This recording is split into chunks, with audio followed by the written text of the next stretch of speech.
আমরা ধর্মীয় মূল্যবোধে বিশ্বাসী একটি দল। আমাদের রাজনীতি সমন্বয়ের রাজনীতি।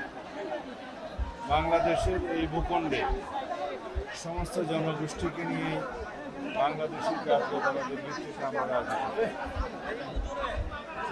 আমরা ধর্মের ভিত্তিতে রাজনীতিতে কোনো বিভাজন চাই না, করব।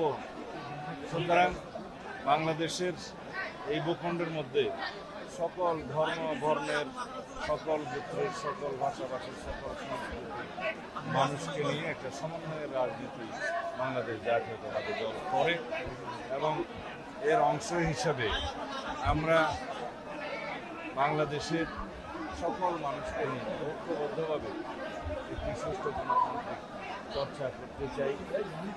বিশেষ করে 2024-এর গণ অভ্যুত্থান পরবর্তী সময়ে এই দেশের জনগণের প্রত্যাশা, শহীদের প্রত্যাশা এবং আকাঙ্ক্ষা অনুযায়ী আমরা একটি শক্তিশালী গণতান্ত্রিক রাষ্ট্র কাঠামো সংস্কারের মধ্য দিয়ে, গণতান্ত্রিক সংস্কারের মধ্য দিয়ে জনপ্রত্যাশা অনুযায়ী আগামী দিনে একটি শক্তিশালী গণতান্ত্রিক রাষ্ট্র প্রতিষ্ঠা হবে। এই লক্ষ্যে আমাদেরকে আগামীতে বাংলাদেশে একটি জাতীয় সংসদ নির্বাচনের জন্য সবাইকে অংশগ্রহণ করতে হবে। গণতান্ত্রিকভাবে যাতে আমরা আমাদের ভোটাধিকার প্রয়োগ করতে পারি, সেই জন্য আমরা দীর্ঘ লড়াই সংগ্রাম করেছি। আজকে সেই অধিকার প্রায় প্রতিষ্ঠা হওয়ার পথে, পূর্ণাঙ্গ প্রতিষ্ঠা হবে যেদিন আমরা সুষ্ঠু নিরপেক্ষ একটি সুন্দর জাতীয় সংসদ নির্বাচনে আমাদের নিজেদের ভোট প্রয়োগ করতে পারব, জনগণের ভোটাধিকার প্রয়োগ করতে পারব। সেই জন্যই আমরা প্রতিনিয়ত সবাইকে আহ্বান জানাচ্ছি, আগামী জাতীয় সংসদ নির্বাচন হবে বাংলাদেশের গণতন্ত্রের পূর্ণাঙ্গ প্রতিষ্ঠার জন্য একটি সফল পরীক্ষা। সুতরাং বন্ধুগণ, আমাদের মধ্যে যেন কোনো বিভাজন না থাকে, সকল রাজনৈতিক দলকে আহ্বান জানাই, বাংলাদেশের সকল জনগণকে আহ্বান জানাই, আমরা যেন একটা গণতান্ত্রিক প্রক্রিয়ায় উত্তরণ করতে পারি খুব সুন্দরভাবে। সেই জন্য আমরা সবাই মনোনিবেশ করি। আমরা অবশ্যই স্বীকার করব, বাংলাদেশের সকল জনগণ এখন নির্বাচনমুখী। বাংলাদেশে এখন নির্বাচনের আমেজ চলছে, আবহাওয়া চলছে। সকল প্রার্থীরা, সম্ভাব্য প্রার্থীরা এবং জনগণ ভোটের জনসংযোগে আছে।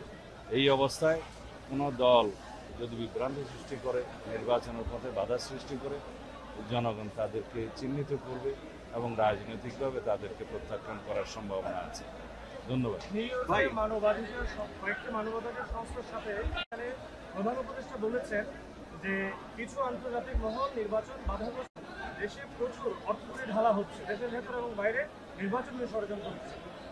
আপনার বক্তব্য জানতে চাই। গণতান্ত্রিক উত্তরণের এই যে প্রক্রিয়া, তাতে বাধা সৃষ্টি করার জন্য কেউ ষড়যন্ত্র করছে, সেটা দৃশ্যমান। এখানে আন্তর্জাতিক মহলও থাকতে পারে, দেশি বিদেশি শক্তি সক্রিয়, সেটা আমরা অনুমান করতে পারি।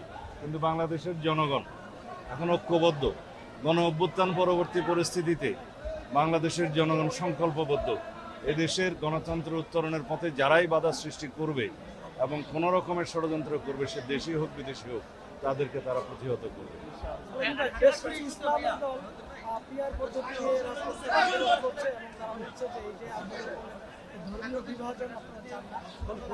পিআর পদ্ধতি নিয়ে আমি আগেও কথা বলেছি। পিআর পদ্ধতি হচ্ছে একটা পার্মানেন্ট রেস্টলেসনেস পদ্ধতি, যার মধ্য দিয়ে দেশে এবং বিভিন্ন দেশে এটা দেখা গেছে একটি অস্থিতিশীল পরিস্থিতি বিদ্যমান থাকে সব সময়ের জন্য এবং কোনো স্থায়ী সরকার ব্যবস্থা প্রতিষ্ঠিত হয় না সুষ্ঠু প্রক্রিয়ায়। কখনো মেজরিটির ভিত্তিতে সরকার গঠন করা সম্ভব হয় না। একটি ঝুলন্ত পার্লামেন্ট থাকে, অস্থির অবস্থা থাকে। বাংলাদেশের মানুষ পিআর পদ্ধতির বিপক্ষে একটা জরিপে দেখলাম 56% মানুষ পিআর পদ্ধতির বিরুদ্ধে। কোনো একটা জরিপে দেখলাম কোনো একটা দল বলছে 70% লোক পিআর চায়। যদি 56% লোক পিআর পদ্ধতি নাই বুঝে, তাহলে 70% লোক কীভাবে পিআর পদ্ধতি চায় সেটা আমাদের বুঝে আসে না। আমরা পিআর মানে মনে করি পাবলিক রিলেশন, আমরা পিআর মানে মনে করি জনসংযোগ। এখন সবাই জনসংযোগে আছে, সেই পিআরে আমরা বিশ্বাস করি। যারা প্রপোর্শনাল রিপ্রেজেন্টেশন মানে পার্মানেন্ট রেস্টলেসনেস প্রতিষ্ঠা করতে চায়, তারা সফল হবে না। ধন্যবাদ।